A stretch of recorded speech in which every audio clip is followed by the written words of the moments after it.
だか元気がないね。 Salut à tous, c'est Axel pour WatchMojo et aujourd'hui on jette un coup d'œil aux 10 fois où des studios d'animation ont été obligés de présenter leurs excuses. Don't you agree? 一ネタ入れておこうと思うんだ。いや、シリアスな感じになりそうな時にはその前に笑えるネタ入れといた方がいいかなって。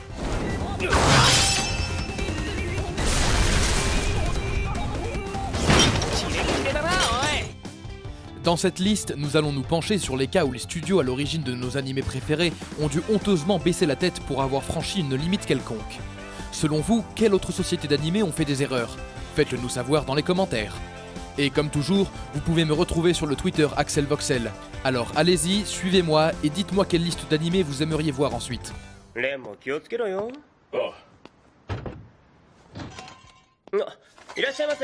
Numéro 10, Retour de flamme sur Kadokawa.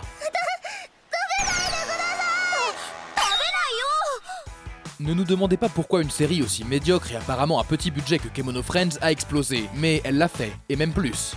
Naturellement, l'engouement et l'amour des fans a conduit à la création d'une nouvelle série, mais cette fois avec une légère modification. Le réalisateur a été licencié. Étant donné le nombre de personnes qui lui ont attribué le succès de la série, le fait que Tatsuki ait été mis de côté en raison d'une apparente violation de contrat a provoqué l'indignation des fans, ce qui a conduit à une condamnation globale de la saison suivante et de la société qu'il a créée. Comme si cela ne suffisait pas, Kadokawa a demandé aux doubleuses de s'excuser en leur nom. Numéro 9, Dilemme de Lamantine. What's that? No Pokemon? How are we gonna finish this shoot? Vous vous souvenez tous du Dexit, pas vrai? La façon dont les fans de Pokémon du monde entier ont été exaspérés par le peu de monstres finalement implémentés dans Sword and Shield. Il s'avère qu'il y a eu des retombées inattendues.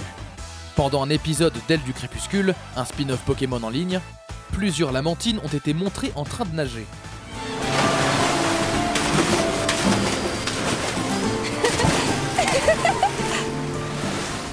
Inoffensif, pas vrai? Eh ben, pas vraiment, puisque Lamantine n'est pas dans Sword and Shield. Et les fans ont ressenti ça comme une gifle en plein visage. Et c'est probablement la seule et unique fois où on entendra quelqu'un se plaindre de ne pas pouvoir avoir ce Pokémon. Don't you agree? Numéro 8, Studio Gohans pris en flag.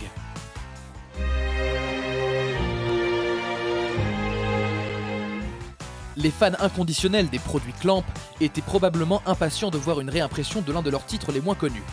Magical Girls, sous-entendu LGBT, paillettes, enfin vous voyez.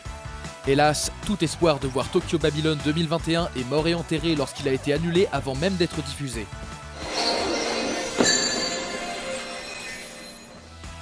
Il s'avère que certains de leurs costumes ressemblaient étrangement à ceux d'autres artistes, ce qui a donné lieu à des accusations de vol. On peut dire que le studio Gohans s'est fait prendre la main dans le sac. Numéro 7, Appel à la prière.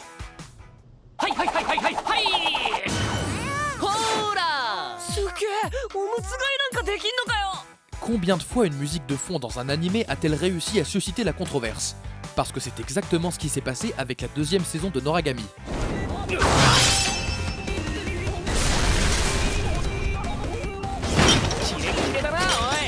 Il s'avère que la musique de Noragami Aragato ressemble beaucoup à l'appel à la prière de l'islam, ce qui n'a pas plu aux spectateurs musulmans. En conséquence, les producteurs ont dû présenter des excuses publiques avant de retarder carrément la deuxième saison, afin de corriger l'erreur. Ah, pauvre Yato.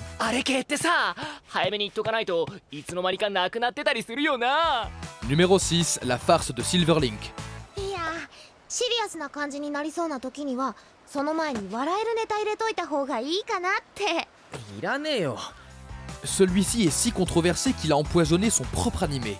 Kokoro Connect n'était qu'un slice of life sympathique, avec de temps en temps une blague salace et une intrigue secondaire romantique pour rajouter du piquant.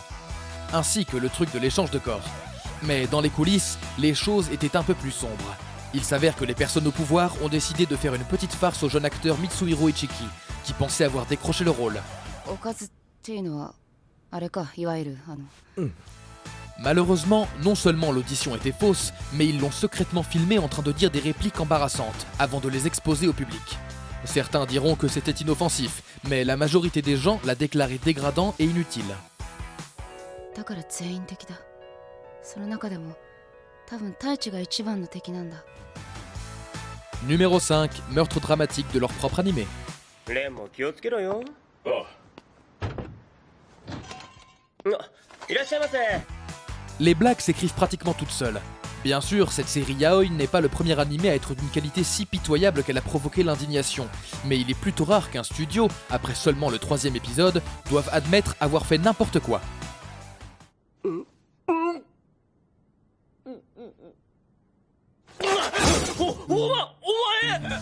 Ouais, c'était mauvais à ce point-là. Et tout ça parce que l'animation présentée était apparemment inadaptée à la diffusion publique, mais c'était tout de même glissé dans les épisodes. Les fangirls n'ont pas prêté attention aux excuses, surtout après ce qui est arrivé à leur précieux Aoba.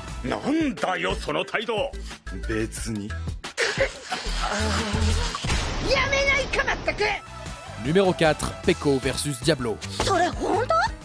S'il y a un conseil que chaque studio d'animation devrait prendre à cœur, c'est celui-ci. Ne vous frottez jamais aux VTubers, elles sont bien plus puissantes que vous ne le serez jamais. La société de production de How Not to Summon Demon Lord Omega l'a appris à ses dépens, lorsque l'un de ses personnages de fond s'est avéré être une quasi-réplique du célèbre VTuber Usada Pekora. Considérant qu'ils avaient utilisé leur ressemblance sans leur permission, le studio s'est rapidement excusé et a promis de modifier le design du personnage pour les futures rediffusions. Craignez les VTubers. Numéro 3, les mauvaises habitudes de Sword Art Online. Bien que la franchise de SAO fasse l'objet de nombreuses critiques, il y a un détail en particulier qui échauffe particulièrement les esprits. Suite aux événements dans Alicization où Eugo a empêché son ami d'être agressé par 2 voyous, il y a eu un nouveau tollé de la part des fans qui en avaient assez de ce genre de contenu.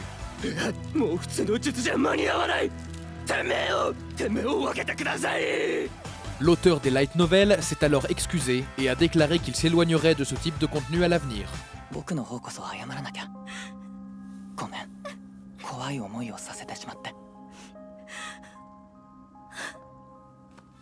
Numéro 2, Ufotable et le secret de l'évasion fiscale. Comment c'est possible? Ce sont les talents derrière Demon Slayer Mugen Train, le film d'animation qui a fait plus d'argent que Dieu. Ils n'auraient pas dû avoir de problème pour payer leurs impôts, et c'est comme ça que la saison 2 de Demon Slayer a été financée.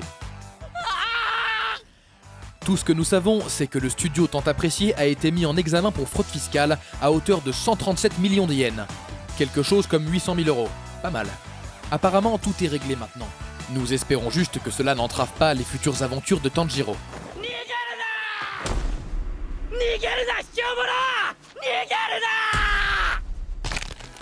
Avant de continuer, assurez-vous de vous abonner à notre chaîne et de sonner la cloche pour être informé de nos futures vidéos. Vous avez la possibilité d'être notifié pour des vidéos occasionnelles ou pour toutes les vidéos.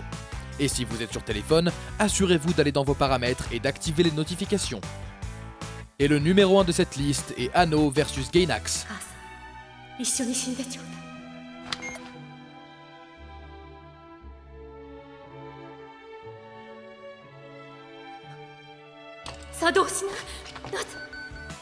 Saleté de Gainax.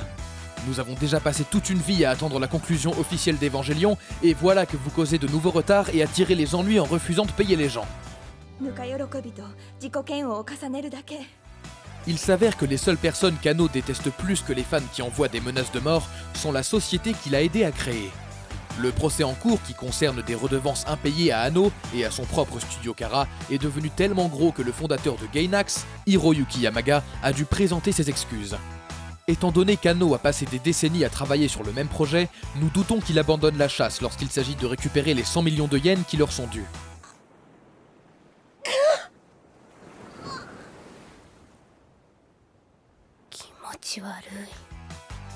Êtes-vous d'accord avec nos choix? Regardez cette autre vidéo de WatchMojo et n'oubliez pas de vous abonner et d'activer la cloche pour être informé de nos dernières vidéos. C'était Axel, merci d'avoir regardé et à la prochaine.